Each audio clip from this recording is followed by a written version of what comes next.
Everyone, कैसे हैं आप सभी। मैं अर्पित धीमान, आपका मैथ्स टीचर। आज हम डिस्कस करने वाले हैं क्या, चैप्टर नंबर 3 कोऑर्डिनेट ज्योमेट्री। देखो आज कोऑर्डिनेट ज्योमेट्री जो है ना आपका, वो एक ज्योमेट्री के ऊपर डिपेंड पूरा चैप्टर है, ठीक है ना। आज हम सीखेंगे कि किसी पॉइंट को किस तरह से आप कोऑर्डिनेट प्लेन यानी कि कार्टेशियन प्लेन में ड्रॉ करेंगे और आपको कैसे पता चलेगा कि इसके पास कितनी एक्सिस होती हैं, ठीक है ना।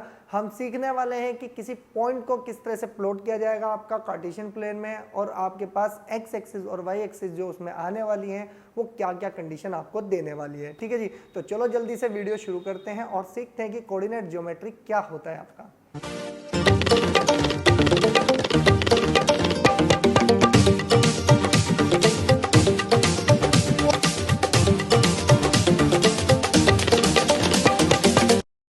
देखो जी, आपके पास जो आता है सबसे पहले कोऑर्डिनेट ज्योमेट्री का जो सबसे पहला टॉपिक है वो है आपका पॉइंट। अगर हमें पॉइंट का पता चल जाए पॉइंट क्या है, तो आप आधे से ज़्यादा 9th क्लास की कोऑर्डिनेट ज्योमेट्री को सॉल्व कर सकते हैं। क्लियर हुई मेरी बात। अब ध्यान से सुनो कि पॉइंट है क्या। पॉइंट को समझने के लिए हमें उसकी कुछ डेफिनेशंस के बारे में बात करना पड़ेगा, जो हमारे पास बिल्कुल एक कह सकते हैं लेमन लैंग्वेज, आम आदमी की भाषा में वो डेफिनेशन है। ध्यान से सुनो उसने क्या कहा, पॉइंट क्या है, व्हाट इज द पॉइंट। अब ध्यान से सुनो उसने कहा कि a geometric element that has zero dimensions at a location determinable by an ordered set of coordinates. उसने कहा है कि भाई पॉइंट क्या है। देखो पॉइंट को मैं थोड़ा सा सिंप्लीफाई करता हूँ। ना तो पॉइंट कोई लेंथ है, ना ही पॉइंट कोई ब्रेथ है, ना ही कोई पॉइंट एक कह सकते हैं इसको कोई एक आपका फिगर है, कुछ नहीं है। पॉइंट क्या है, एक सिर्फ डॉट है जो कि पॉइंट को डिनोट करता है, और उसको क्या बोल दिया गया कि ऑर्डर्ड सेट ऑफ कोऑर्डिनेट्स। बस इतना है कि सेट है एक किसका, कोऑर्डिनेट्स का है। उसको किस तरह से आप फिल कर सकते हैं उसके बारे में वो पॉइंट डिस्कस करता है। क्लियर हुई इतनी बात। अब ध्यान से सुने कि इसमें एक नाम लिया था कि ऑर्डर्ड क्या होता है आपके पास। अगर मैं ध्यान से सुनूं, ऑर्डर्ड पेयर क्या है। ऑर्डर्ड पेयर का मतलब हो गया, देखो ऑर्डर है लेकिन पेयर है, साथ में दो। पेयर हमेशा कौन बनाएंगे, दो बनाएंगे। तो यानी कि दो एलिमेंट का जो ग्रुप होगा उसको क्या कहलाया जाता है, ऑर्डर्ड पेयर। जैसे ए और बी है मेरे पास, ए कोमा बी, ये क्या है, दोनों आपके पास ऑर्डर पेयर है। लेकिन ऑर्डर पेयर तब बनेंगे जब ये दोनों स्मॉल ब्रैकेट्स में क्या हो जाएंगे, कवर हो जाएंगे। तो इसको बोला जाएगा ऑर्डर्ड पेयर, यही ऑर्डर्ड पेयर कहलाता है। अब यही क्या कहलाएगा भाई, आपके पास एक पॉइंट कहलाएगा। पॉइंट किसका, कोऑर्डिनेट आपकी ज्योमेट्री का। क्लियर हो गई इतनी बात। थोड़ा सा ध्यान से सुने। उसने कहा कि in relation to coordinates geometry in ordered pair means क्या होता है, a pair of two numbers. ये वो दो नंबर्स थे ए और बी जिसके बारे में मैंने डिस्कस किया था। आगे उसने कहा कि in which the order is important and necessary. यानी कि आपके पास क्या है कि जो ऑर्डर है ना, उसका जो ऑर्डर है वो इंपॉर्टेंट है कि लिखा कैसे हुए हैं, क्योंकि आपको सारी इंफॉर्मेशन मिलेगी। भाई इंपॉर्टेंट होता है उसका लिखने का तरीका क्या है उस ऑर्डर पेयर का, उसको आप चेंज नहीं कर सकते। जो है वो फिक्स है, ठीक है ना। आप उसको चेंज करेंगे तो ऑर्डर पेयर भी चेंज हो सकता है आपका, ठीक है ना। अब आप ध्यान से सुने कि उसने कहा कि पहली कंडीशन क्या है भाई। उसने कहा कि two from an ordered pair the numbers are written as specific order. यानी कि कोई एक कंडीशन से जुड़ा होगा भाई, स्पेसिफिक, ठीक है ना। कुछ ना कुछ प्रॉपर्टी उसके बाद अप्लाई हो रही होगी। उसने कहा सेपरेटेड बाय एन कोमा, यानी कि जो वो सेपरेट हो रहे होंगे, अलग अलग हो रहे होंगे। देखो एक ए नंबर है और एक मेरे पास बी नंबर है, इन दोनों को सेपरेट करना है, अलग अलग दिखाना है। तो किसका यूज किया मैंने, कोमे का यूज किया। इसी को ही बोला जाता है आपका क्या, separate by comma. And enclose in small bracket. देखो जो मैं पहले इंफॉर्मेशन आपको बता चुका हूं कि भाई एक ऑर्डर्ड पेयर है, दो नंबर है, एक ए है और कॉमा बी है। अब इसको ऑर्डर्ड पेयर बनाने के लिए तो पता चल गया एक एलिमेंट ए है एक एलिमेंट बी है, लेकिन इसको ऑर्डर्ड पेयर बनाने के लिए हमने किसका यूज किया, आपका स्मॉल ब्रैकेट्स का यूज किया। अब ये पूरा क्या बन जाएगा, आपके पास ऑर्डर्ड पेयर बन जाएगा। क्लियर होगी बात। ऑर्डर्ड पेयर मतलब आपको समझ में आना चाहिए। ऑर्डर्ड का मतलब हो गया आपके पास स्मॉल ब्रैकेट्स में दो नंबर और उनके बीच में क्या इन्वॉल्व होना चाहिए, कोमे का यूज। क्लियर हो गई मेरी बात। आगे उसने कहा है कि each of the following are called an ordered pair. For example, देखो ध्यान से सुना, फॉर एग्जाम्पल कैसे है, जैसे 6,3 एक स्मॉल ब्रैकेट्स में, ये एक ऑर्डर पेयर है।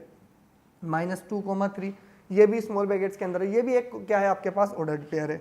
फिर इसके बाद आया 3,-2 ये भी एक ऑर्डर्ड पेयर है, और 0,0 ये भी एक ऑर्डर्ड पेयर है। इटीसी बहुत सारे से आपके क्या बन सकते हैं भाई, ऑर्डर्ड पेयर बन सकते हैं। क्लियर हुई इतनी बात। अब ध्यान से सुने नंबर 2, उसने कहा कि in the ordered pair a, b. अब ध्यान से सुनो, अगर मेरे पास क्या है भाई, ऑर्डर्ड पेयर है ए, बी, अब इस a कॉमा बी में उसने कहा है कि a क्या है, a is called a first component, यानी कि अगर मैं कहूँ कि इसके अंदर मान के चलो मेरे पास है 1,2 है, तो यानी कि 1 क्या है मेरे पास फर्स्ट कंपोनेंट है, और आपके पास जो 2 है वो क्या है आपके पास सेकंड कंपोनेंट है। उसने बोल दिया जी भाई जो b है and b is a second component. अब आपको वहां पे बोला जाएगा आपके पास क्या हुआ कि सपोज करो कोई ऑर्डर्ड पेयर बोला गया, आपको बोला जाएगा फर्स्ट कंपोनेंट इज 7, तो फर्स्ट कंपोनेंट इज 7 का मतलब हो गया 7, कॉमा लगा दो, एंड सेकेंड कंपोनेंट इज -2, तो ये बन गया आपके पास ये, और ये क्या बन गया आपके पास एक ऑर्डर्ड पेयर था जिसका फर्स्ट कंपोनेंट 7 है और सेकंड कंपोनेंट इसका -2। ये छोटी छोटी बातें आपको याद रखनी है, आगे जो नेक्स्ट क्लासेस है ना आपकी, उसमें ये ऑर्डर्ड पेयर आपका बहुत काम आने वाला है, खासकर 11th क्लास में, ठीक है ना। तो बहुत कुछ आपको देखे जाएगा, यहीं से आप इस चीज को सीख लोगे ना, तो आपके लिए एक जो चैप्टर है वहां पर सेट्स, वो बिल्कुल आसान होने वाला है आपके लिए। सेट हो गया, रिलेशन एंड फंक्शन हो गया, ये चैप्टर आपको 11th में मिलेंगे, तो आप अभी इसको थोड़ा सा अच्छे से कवर करो, ठीक है ना। अब ध्यान से सुने कि उसने क्या कहा कि थर्ड, कि उसने कहा कि ordered pairs a, b and b, a are different. कभी आप ये नहीं कह सकते कि भाई अगर मैं बात करूं किसकी, कि मेरे पास कोई ऑर्डर्ड पेयर है, थोड़ा ध्यान से एक बार हमारे पास क्या है, हम थोड़ा सा समझ लेते हैं पहले इसको, फिर डिस्कस करेंगे कि पूरा हमारे पास क्या आने वाला है, ठीक है जी। हमारे पास क्या है, ध्यान से सुने कि भाई ध्यान से सुनो, कल को उसने कहा है कि मेरे पास 2 कंपोनेंट्स हैं, कि फर्स्ट कंपोनेंट मेरे पास a है और सेकंड कंपोनेंट मेरे पास b है। अगर मेरे पास एक ही ऑर्डर्ड पेयर है, आपने गलती से इसको क्या लिख दिया, b, a लिख दिया, तो इसका मतलब ये दोनों के दोनों ऑर्डर्ड पेयर कभी इक्वल नहीं होंगे। इक्वल का मतलब ये नहीं कह सकते आपकी a, b he b, a है, क्योंकि आपने इसकी क्या कर दिया, ऑर्डर को रिप्लेस किया, और जैसे ही किया तो हम ये कह सकते हैं कि भाई ये दोनों जो है ना आपके ऑर्डर्ड पेयर, ये इक्वल नहीं हो सकते, तो ये दोनों क्या है, अलग अलग है। उसने खुद बोल दिया कि भाई pairs a, b and b, a are different, कि हम कह सकते हैं कि a, b does not equal b, a। अब आप ध्यान से सुने कि a कभी भी b के इक्वल नहीं होगा, ध्यान से सुन लेना, ठीक है जी। अगर आप ध्यान से सुने, फोर्थ प्रॉपर्टी क्या है भाई मेरे पास, an ordered pair can have both of its components equal. Equal components होने का मतलब ये नहीं कि आपका ऑर्डर्ड पेयर हर एक इक्वल हो जाएगा, ये सब पॉसिबल नहीं है। कि उसका कहने का मतलब है N ordered pair can be of the form 5,5 और इसके बाद -2,-2। अब आप कह सकते हैं कि 0,0। देखो ये सारे के सारे क्या है भाई आपके पास, first component and second component are same, ठीक है ना।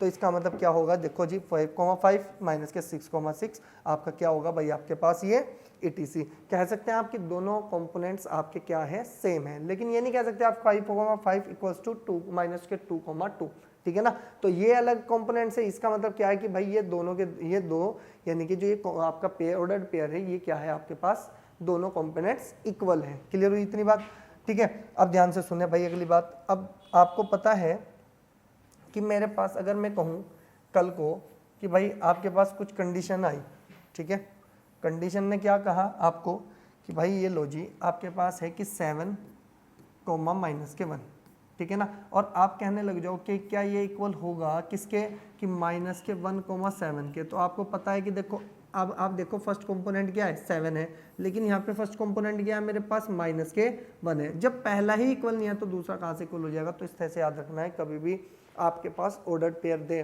और वो क्या करे, उसको रिप्लेस कर दे, क्या रिवर्स कर दे अपने कंपोनेंट्स को, तो वो कभी इक्वल नहीं होगा। ध्यान रखनी है आपको ये बात, ठीक है ना। ये आपको कंपटीशन में क्वेश्चन पूछे जाते हैं, जिसमें आपका कंपटीशन हो गया आपके पास जैसे ओलंपियाड, NTSC, ठीक है ना। तो इस तरह की बातें आपको पता होनी चाहिए भैया आपके पास। अगर आप RD शर्मा के क्वेश्चन कर रहे हो या किसी अदर बुक के क्वेश्चन कर रहे हो, या मैं आपको कोई मोस्ट आपके इंपॉर्टेंट क्वेश्चन देता हूं, तो उसमें आपको ये प्रॉपर्टीज पता होनी चाहिए, ठीक है जी। अब आपके पास आता है क्या, कार्टेशियन प्लेन। ये कार्टेशियन प्लेन ही क्या कहलाता है भैया, आपका कोऑर्डिनेट प्लेन कहलाता है, जिसकी हम पूरी की पूरी क्या कर रहे हैं, अब बात कर रहे हैं। अब आपका चैप्टर बिल्कुल इनिशियल पॉइंट से अब चलना शुरू हुआ। वो सिर्फ प्रॉपर्टीज थी जिसको आपको 101% याद रखना है। चैप्टर का काम यहाँ से है, वो इन्फॉर्मेशन है, उनको तो याद रखना ही पड़ेगा आपको, ठीक है ना। अब ध्यान से सुनना, एक एक बात को डिस्कस करना है हमें, ठीक है। अब ध्यान से सुनो, उसने कहा कि अ कार्टेशियन और अ कोऑर्डिनेट, ये क्या कहलाता है भाई, कार्टेशियन प्लेन ही क्या कहलाता है, कोऑर्डिनेट प्लेन कहलाता है। अब ध्यान से सुनो, कार्टेशियन प्लेन क्या है, जिसमें XY आ जाए, जहां पर एक्स वाई आपको दिखेंगे तो वो हमेशा क्या रहेगा, आपका कार्टेशियन प्लेन रहेगा, जिसको कोऑर्डिनेट प्लेन भी बोल सकते हैं, ठीक है ना। आगे जाकर आप पूरा डिस्कस कर सकते हैं इसके बारे में, बस इतना याद रखना जहां पर एक्स वाई इन्वॉल्व होते हैं, एक्स कोमा वाई, वहां पर कार्टेशियन प्लेन अलाउ हो जाता है आपका, ठीक है। उसने कहा कि plane consist of two mutually perpendicular numbers line. ध्यान देने का मतलब क्या है कि भाई आपके पास दो लाइन है, दोनों की दोनों आपस में क्या है, म्यूचुअली परपेंडिकुलर है, यानी कि एक दूसरे के परपेंडिकुलर होती हैं। आगे उसने कहा intersecting each other at there zeros. अब जीरोज का मतलब क्या है कि भाई जहां उस जो एक्सिस है, दोनों एक्सिस का जो जीरो है वो उसका क्या होता है, इंटरसेक्टिंग पॉइंट होता है, और दोनों की दोनों क्या होती है, आपस में परपेंडिकुलर होती है। देखो ये एक लाइन है आपके पास, ठीक है ना, एक ये लाइन है, दोनों क्या है आपस में परपेंडिकुलर। परपेंडिकुलर मतलब होता है हर तरफ इसके क्या बनना होगा भाई, आपके पास 90 एंगल बनना होगा। क्लियर हो गई बात, जब ये 90 एंगल बनना होगा तो ये इसका मतलब हो गया आपका परपेंडिकुलर, ठीक है। और ये जब इंटरसेक्ट करती है ना इस पॉइंट पर इंटरसेक्ट करती है, तो ये किस पे करती है, इंटरसेक्टिंग जीरो पर, यानी कि दोनों के दोनों यहाँ पर क्या है, जीरो है। क्लियर, आगे ध्यान से सुनो। In the adjoint figure a Cartesian plane is show, आपके पास शो कर रखा है कि consisting of two mutually perpendicular number lines, ठीक है ना, intersecting each other at their zero, ठीक है ना। अब ध्यान से देखो जी, ये जीरो है, इस जीरो को ही क्या कहलाया जाता है, ये जो पॉइंट है ना आपके पास, इसको ध्यान से सुन लेना, इसको लिख लो, इसको बोला जाता है आपके पास ओरिजिन। क्या बोल सकते हैं भाई इसको, ओरिजिन, ठीक है ना, ये ओरिजिन है। अगर ओरिजिन आपको कोई बोलता है तो समझ जाना वो दो एक्सिस जिसकी हम बात करें तो दो लाइंस थी, वो जहां इंटरसेक्ट हुई उसी का नाम क्या था, ओरिजिन था। क्लियर हो गई इतनी बात। आगे छोटी सी इंफॉर्मेशन को बात करते हैं। देखो जी, अब ये दो लाइन तो है हमारे पास, हमें इतना पता है कि एक हॉरिजॉन्टल लाइन है, ये हॉरिजॉन्टल लाइन होगी, और ये आपके पास क्या होगी, वर्टिकल लाइन हो गई। तो इन दोनों का भी अलग अलग नाम होगा, ध्यान से सुनो क्या कहते हैं। The horizontal number line is called x axis. अगर मैं बात करूं भाई, जो हॉरिजॉन्टल लाइन है ना उसी को ही बोला जाता है क्या, एक्स एक्सिस बोला जाता है। And the vertical number line is called Y axis, ये इसको क्या बोला जाएगा भाई, आपके पास वाई एक्सिस बोला जाएगा। ध्यान से सुनो, अब ध्यान से सुनना भाई, ये जो एक्सिस है यानी कि ये पूरी की पूरी जो एक्सिस है इसको बोला जाता है एक्स एक्सिस, और इस पूरी लाइन को क्या बोला जाएगा आपके पास, वाई एक्सिस। क्लियर होगी जितनी बात, ये इंफॉर्मेशन आपको पता ही होनी चाहिए भाई कोऑर्डिनेट प्लेन के लिए, तभी आप इसको आगे बढ़ा सकते हैं, ठीक है। आगे ध्यान से सुनो, third point very most important, the point of intersection O, यानी कि जहां पर ये इंटरसेक्ट करी ओ पर, इज कॉल्ड ओरिजिन। मैंने पहले लिख दिया, जहां पर इन दोनों एक्सिस का इंटरसेक्टिंग पॉइंट होता है वो कहलाता है आपका ओरिजिन, ठीक है ना। अब हमें बोल सकते हैं कि भाई कि the intersecting point is X axis and Y axis. अब आप क्या जवाब देंगे भाई, उसका नेम क्या था मेरे पास, वो था ओरिजिन, ठीक है। अब ध्यान से सुने भाई, आगे उसने क्या कहा है कि the distances measured along O X and O Y are, उसने कहा है टेकन एज पॉजिटिव। अब ध्यान से सुनो जी, अब देखो अगर हम थोड़ा सा इसको रफ करें फिर बिल्कुल डिटेल में बात करेंगे, ठीक है जी। इसको रफ कर लो पहले इधर से, हमें तो पता चल गया कि भाई हमारे पास इतनी इन्फॉर्मेशन है, ठीक है। अब इसको भी इधर से जो है आपको जो, ठीक है ना, एक एक पॉइंट पर बात करनी है भाई हमको, ठीक है ना। फिर जब हम क्वेश्चंस करेंगे ना हमें पता रहेगा कि हम करते क्या हैं, कैसे किया, क्यों किया हमने, उसका सब पता होना चाहिए, सारे जवाब हो आपके पास। अब ध्यान से सुनो, उसने कहा है कि जी जो ओ एक्स है, ओ एक्स का मतलब है यहाँ से ओ की बात कर रहा है और इधर की बात कर रहा है ये वाली साइड, इसका मतलब ओ एक्स हो गई और ओ वाई हो गई, ये रही जी वो ओ वाई, ठीक है। ये ओ एक्स और ओ वाई, इस पर जो नंबर होंगे आपके, यानी कि ओ पे खड़े हो जाए, यानी कि ओरिजिन पर आप लेफ्ट हैंड में राइट हैंड में चलेंगे तो पॉजिटिव नंबर, और आप ऊपर यानी कि ऊपर की साइड चलेंगे तो भी पॉजिटिव नंबर रहेंगे। देखो उसने क्या कहा जी, आर पॉजिटिव, ठीक है ना। उसने कहा and those along O X dash, O X dash का मतलब क्या है भाई, आपके पास ये नीचे वाली लाइन, ये नीचे वाली लाइन। अब नीचे वाली लाइन की बात करी और इसने किसकी बात करी भाई, आपके पास ओ डैश वाई डैश की बात, ठीक है ना, आर निगेटिव। अब ध्यान से देखो, नीचे की साइड ओरिजिन से क्या नंबर है भाई आपके पास, निगेटिव, और आपका लेफ्ट में कितने हैं भाई आपके पास, निगेटिव।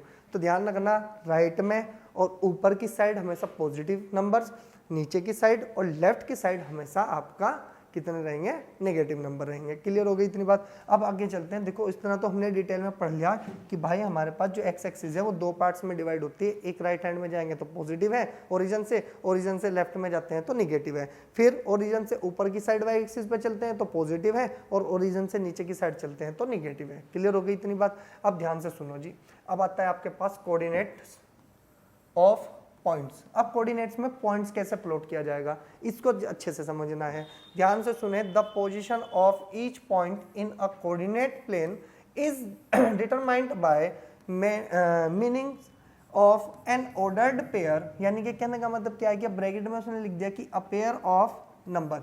अब ध्यान से सुनो भाई, हमें क्या करना है कि एक प्लॉट करना है, कोई भी एक नंबर प्लॉट करना है, तो उसकी जो पोजीशन है वो कैसे आप वहां पर इंडिकेट कर सकते हैं, उसको कैसे आप समझ सकते हैं, उस पर ध्यान दिया हुआ है। सपोज करो उसने कहा कि लेट एक पी क्या है भाई आपके पास पॉइंट है इन अ प्लेन, ये वो प्लेन है, उसने कहा कि एक पॉइंट है जी, let the distance of P from Y axis, उसने कहा कितनी है जी भाई आपके पास ए यूनिट है। अब ध्यान से सुनो क्या कहा उसने, हमने कहा ये पी पॉइंट है जी, ये रहा वो पी पॉइंट से वाई एक्स की डिस्टेंस कितनी है जी, वाई एक्स की यहाँ से लेके यहाँ तक की जो डिस्टेंस है वो कितनी है आपके पास ए है, ये लिख दिया जी उसने ए। क्लियर हो गई बात। आगे उसने क्या कहा फिर, and the distance of from P x axis कितना है भाई आपके पास, कितना है आपके पास बी यूनिट है, यानी कि पी से लेके इस एक्स की डिस्टेंस कितनी है जी आपके पास बी है, बी। तो यही क्या कहलाता है भैया, इसकी पोजीशन कहलाती है इस पॉइंट की। सपोज करो आप कल को क्या करते हो कि भाई आपके पास आया क्वेश्चन ने बोल दिया कि भाई मेरे पास क्या है कि हमने कोई एक प्लॉट किया नंबर, अब मैं प्लॉट करके दिखाता हूँ आपको। यहाँ पर सपोज करो मेरे पास एक पॉइंट है जी, हमने इसको क्यू पॉइंट ले लिया, और ये क्यू पॉइंट कितना है आपके पास, सपोज करो मैंने इसको ले लिया पी नहीं लेते हैं हम इसको ले लेते हैं सी कोमा डी, ठीक है जी। अब आपको पता है कि अगर मैं किसी पॉइंट की बात करता हूं, पॉइंट का मतलब है आप ऑर्डर्ड पेयर की बात कर रहे हो, हमेशा ऑर्डर्ड पेयर। अगर मैं बात करूं कि पेयर अगर मेरे पास है, कि अगर मेरे पास कोई पॉइंट है, पॉइंट अगर मेरे पास है, जैसे है मेरे पास ए कोमा बी, ठीक है ना, ए कोमा बी है, तो मुझे इतना समझ जाना चाहिए पहले वाला पॉइंट तो एक्स एक्सिस का है और दूसरा वाला पॉइंट वाई एक्सिस का है, यानी कि ए को किस पे ड्रॉ करना पड़ेगा, हमको इंडिकेट करना पड़ेगा एक्स एक्सिस पे, और बी को किस पे ड्रॉ करना पड़ेगा मुझको वाई एक्सिस पे। इतनी बात कंफर्म है। तो इसका मतलब क्या है, जो सी है ना, सी चलेगा एक्स एक्सिस पे, ओरिजिन ये रहा, सी पे कैसे चलेगा भाई, आप इस तरह से चलोगे और कहोगे ये वो पॉइंट है जी आपके पास, यानी कि ये कौन आ गया आपके पास, सी आ गया, ठीक है। अब आपको डी दिखाना है, डी का मतलब हो गया आप ऊपर की साइड चलेंगे, और ऊपर की साइड चलेंगे तो आपके पास ये आ गया। अब इन दोनों का इंटरसेक्टिंग पॉइंट जो होगा वही तो होगा ना भाई, देखो हुआ या नहीं हुआ, तो ये पॉइंट ही क्या कहलाएगा आपके पास, सी कोमा डी कहलाएगा। अब ध्यान से सुनो, सी का मतलब क्या है, वाई एक्सिस से सी तक की डिस्टेंस क्या कहलाएगा, सी पॉइंट की वो कहलाएगी, ठीक है ना। यानी कि आप कहेंगे फिर भाई एक्स एक्सिस से क्यू तक की डिस्टेंस आपकी क्या कहलाएगी भाई आपके पास, ये डी कहलाएगी। तो इस तरह का आपका सारा का सारा पॉइंट आउट क्या किया जाता है, आपका ड्रॉ करा जाता है कार्टेशियन आपका प्लेन में, ठीक है ना, जिसको आप कोऑर्डिनेट आपका प्लेन बोल सकते हो। क्लियर हो गई इतनी बात। अब ध्यान से सुने आगे की बात। अब हमारे पास क्या कहता है भाई आपके पास कि अब तक की बात हमें पता चल गई कि भाई आपके पास बी यूनिट्स होती है और ए यूनिट्स होती है, इतने डिस्टेंस, ठीक है ना। आगे उसने क्या दिया, द कोऑर्डिनेट्स ऑफ पी, इस पी के जो कोऑर्डिनेट्स है वो कितने हैं भैया आपके पास, ए कोमा बी है। अब उसने कहा है कि ए, इस ए की बात करी जाए, ए का नाम क्या है भाई, ए का नाम तो बताओ क्या है। हमने कहा जी ए इज कॉल्ड अब्सिसा ऑफ पी। अब्सिसा का मतलब होता है जो एक्स कोऑर्डिनेट्स का की लेंथ कहलाएगी, एक्स एक्सिस यानी कि जीरो से ओरिजिन से एक्स एक्सिस तक की डिस्टेंस को हमेशा क्या कहलाई जाता है, अब्सिसा कहलाई जाती है, ठीक है ना। अब उसके बाद उसने कहा है कि और एक्स कोऑर्डिनेट्स, ठीक है ना, एंड बी क्या है भाई आपके पास, B is the ordinate of P, ordinate है ऑफ पी, या कह सकते हैं वाई कोऑर्डिनेट्स है। कहने का मतलब है जी मैंने कल को एक पॉइंट दिया, सपोज करो कि मेरे पास है 2,3 है, तो इसका मतलब हो गया एक्स एक्सिस का जो पॉइंट है वो कितना है, मेरे पास 2 है, और वाई एक्सिस का जो नंबर है मेरे पास वो कितना है, मेरे पास 3 है। तो दोनों को लिखा जाएगा, तो हम कैसे लिखेंगे, 1 2, तो यहाँ पर 2 आ गया, तो इसका मतलब एक्स एक्सिस का पॉइंट कितना था, मेरे पास 2 था, तो मैंने इसको 2 यहाँ पर लिख लिया। अब 3 पे चलना है, 1 2 3, देखो एक्स एक्सिस वाई एक्सिस पे चले 3, अब ये हो गया मेरे पास 3। अब इन दोनों पॉइंट को इंडिकेट कैसे किया जाएगा, इसको इधर लेके जाओ, ठीक है, और इसको इधर लेके आओ, जो ये पॉइंट इंडिकेट हुआ इसी को ही बोला जाएगा 2,3, इसी को ही बोला जाता है भाई आपके पास क्या, आपका पॉइंट ऑफ कोऑर्डिनेट प्लेन। ठीक है जी, ये कोऑर्डिनेट प्लेन में इस तरह से आपका शो हो जाता है। क्लियर? अब ध्यान से सुने, नेक्स्ट में हमारे पास क्या है भाई, हमारे पास सारी इन्फॉर्मेशन क्या है, देखो सब कुछ पढ़ लिया। अब हमारे पास वेरी मोस्ट इंपोर्टेंट चीज आती है कि भाई इस कार्टेशियन प्लेन में कितने कोऑर्डिनेट्स होते हैं, सॉरी क्वाड्रेंट होते हैं, ठीक है ना, कितने क्वाड्रेंट होते हैं। क्वाड्रेंट का मतलब क्या होता है, 4। अब ध्यान से सुनो, हमने अगर परपेंडिकुलर की बात करी जाए, ये एक सर्कल ही तो था एक तरह से, मान लो इस सर्कल के 2 पार्ट किए, परपेंडिकुलर म्यूचुअली परपेंडिकुलर, आपको पता ही है हमेशा 4 पार्ट में डिवाइड होगा। 4 पार्ट बनने को ही हम क्या बोलते हैं, क्वाड्रेंट बोलते हैं। 4 आपने देखा होगा कि अब कभी कोई आप कोई फाइनेंस करवा लो या कोई इंस्टॉलमेंट बनवा लो, वो क्या कहता है कि जी आप ये बताओ इस पॉलिसी के जो पैसे हैं आप क्वार्टरली दोगे या आप मुझको कितना दोगे, हाफ ईयरली दोगे। तो क्वार्टरली का मतलब क्या होता है कि भाई किसी चीज को 4 से डिवाइड दे दे, वो आपका क्या कहलाता है, आपके पास क्वार्टर कहलाता है। तो इसीलिए इसको बोला जाता है क्वाड्रेंट, ठीक है ना। तो अब इस पूरे को देखो कितने पार्ट में डिवाइड किया गया, इस पूरे को 4 पार्ट में, इसलिए बोला गया first quadrant, second quadrant, third quadrant और फोर्थ क्वाड्रेंट। क्लियर हो गई इतनी बात। अब हर एक के पास अपनी अपनी क्या है भाई, प्रॉपर्टीज है। अब वो प्रॉपर्टीज क्या है उसी के बारे में डिस्कस करना है, ठीक है ना। कभी घबराना नहीं है, ध्यान रखना 10th क्लास में इतना अच्छा आपको रिजल्ट देगा ये, आप सच में कह रहा हूँ, जब आप ट्रिग्नोमेट्री पढ़ेंगे ना बहुत काम आने वाला है आपका ये, आपका पास क्वाड्रेंट, ठीक है ना। अब ध्यान से सुने, क्वाड्रेंट की बात कर लेते हैं कि कैसे होता है भाई आपके पास। उसने कहा in the adjoining figure 4 quadrants are मेरे पास शो, यानी कि मेरे पास जो गिवन है वो 4 क्वाड्रेंट है, first quadrant, second quadrant, third quadrant और फोर्थ क्वाड्रेंट। अब ध्यान से सुना जाए, पहली कंडीशन देखो, मैंने पॉइंट में इसलिए इंडिकेट कर दिया कि आपको पता रहेगा कि हमें करना क्या है। अब उसने कहा है कि in the first quadrant abscissa and ordinate both are positive. Positive का मतलब क्या है, मैंने कहा था कि आपको ओरिजिन पर खड़े हो जाइए, राइट में चलेंगे तो पॉजिटिव है, ऊपर की साइड चलेंगे तो भी पॉजिटिव है। तो इसका मतलब इस पूरे क्वाड्रेंट में फर्स्ट वाले में यहां से लेके यहां तक, जहां तक मैंने एरो लगाया ये लो, इन दोनों के बीच में जितने भी पॉइंट आएंगे आपके हमेशा क्या रहेंगे, पॉजिटिव रहने वाले हैं, ठीक है। फिर उसके बाद उसने कहा कि चलो जी सेकंड क्वाड्रेंट की थोड़ी सी बात कर ली जाए। उसने कहा in the second quadrant and abscissa is negative and the ordinate is positive. क्यों हुआ भाई सेकंड क्वाड्रेंट में, सेकंड क्वाड्रेंट में अगर इधर चलते हैं तो ये नेगेटिव बन जाता है मेरे पास, और ऊपर की साइड चलते हैं तो पॉजिटिव बन जाता है। ये तो आपको समझाया था ना मैंने, लेफ्ट हैंड में जाएंगे तो हम नेगेटिव पे हैं, ऊपर जाएंगे तो हम पॉजिटिव पे हैं। तो इस पूरे ओवरऑल में क्या होता है कि पहले साइन किसका लिखा जाता है, एक्स का, दूसरा साइन लिखा जाता है आपका वाई का। तो इसलिए एक्स क्या था पहले बार, निगेटिव था, और दूसरा एक्स वाई हमारे पास पॉजिटिव था। इस क्वाड्रेंट में जाने के लिए उस ऑर्डर पेयर को पहला कंपोनेंट उसका नेगेटिव होगा और दूसरा कंपोनेंट उसका पॉजिटिव होगा। क्लियर हो गई बात। थर्ड पे चलते हैं भाई।